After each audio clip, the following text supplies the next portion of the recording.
Okay, I want to begin. Say hi to everyone in Eretz Yisrael. This week's parsha is Chai Sarah. The Rav Zatzal has 3 kashas on the parsha. We'll add on a 4th. Why does the Torah spend 60 psukim repeating the story about the shidduch between Yitzchak and Rivka? Could have told us once. Torah's marach twice about all the details. Number 2, the end of the parsha, the Torah mentions the Doros of Yishmael. Frankly, who really cares about the Doros of Yishmael? Why does Hashem feel a need to put it in the Torah Akdation? And number 3, what is the connection between the Torah and the Haftarah? The Haftarah is speaking about Dovid HaMelech's end of his life, where Adoniyahu tried to take over, and Dovid HaMelech tells Batshev and Nasan HaNavi, don't worry, Shlomo HaMelech will be the next king. There's no need to worry.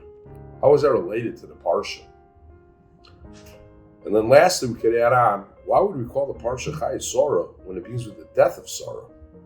Should have been called Misa Sarah. So one of the recurring themes in the Rav's drushes all the time, probably one of the most famous, was the notion of Mesorah. Mesorah means that there's a tzir flatiris. That present is supposed to bridge the future to the past. We don't live for our own lives, we live for our kids. We live to pass on a message, a Mesorah that we learn from our parents, grandparents, Rabbi, and teach our children, our Talmidim. And that's what the mission office is. Moshe Kibbutz Torah Sinai. Yosef Shiag L'Torah. We have a fence for the Torah to make sure that dinim will last from Dorei Doros. Have the Matuna Medin. When a Rav asks a Shaila, he's not supposed to answer it haphazardly in a quick manner. He's supposed to research it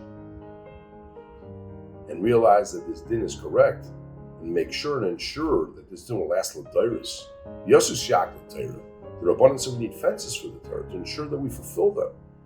We have a din of muksa to make sure we don't carry. We have a din of yichud that we don't come to Gili Arayis, to ensure that the things are going to be done properly. And the concept of Amidu Talmidim Harbe, there's an Isra hoard the Torah. We're supposed to disseminate the Torah as much as possible, to mamid many Talmidim. Make them independent, mamid. They should always ask us shalos, but to be able to mamid them. This is the notion, the beauty of the Messiah. This is what the Rav said we have to make sure that we are doing in America and everywhere, in Eretz Yisrael, that these are not just historical characters, the obviously molds, but they come alive, that we're passing down a Messiah. This answers all the 4 kashas.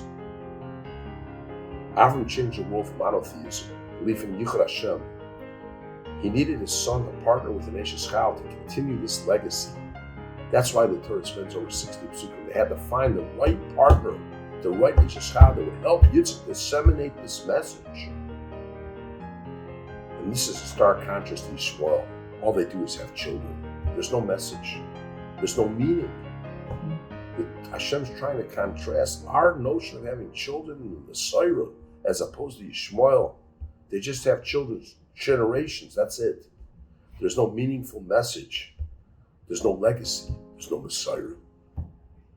And that's what Dovid HaMelech chapped. Dovid HaMelech chapped from the office. He told Nasan HaNavi and Batsheva that Shlomo HaMelech will be the king. He will continue the Messiah that I've built. He will build the Beis HaMikdash.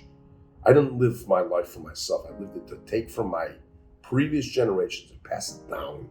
That's the kesher with the Haftarah, with the Parsha. And lastly, Tzadikim Mimisosan Nikroim Chaim. We call this Parsha Chai Sarah. Even though she died in the name, she's still alive because the messages still ring in our ears. The call to be believing in Hashem, to love Torah and mitzvahs, to not live for your own life and be a Mr. Me or Mrs. Me and selfish, but to pass it down, is found in the Parsha and the Haftarah, is found in the very title of the Parsha. May Hashem bless you, and may you be a tziruf l'dairis. May you learn from your parents, grandparents, and Rebbeim, and pass it down to your children, your Talmidim, as you realize what life is all about to be a Ben Torah. Have a good Shabbos.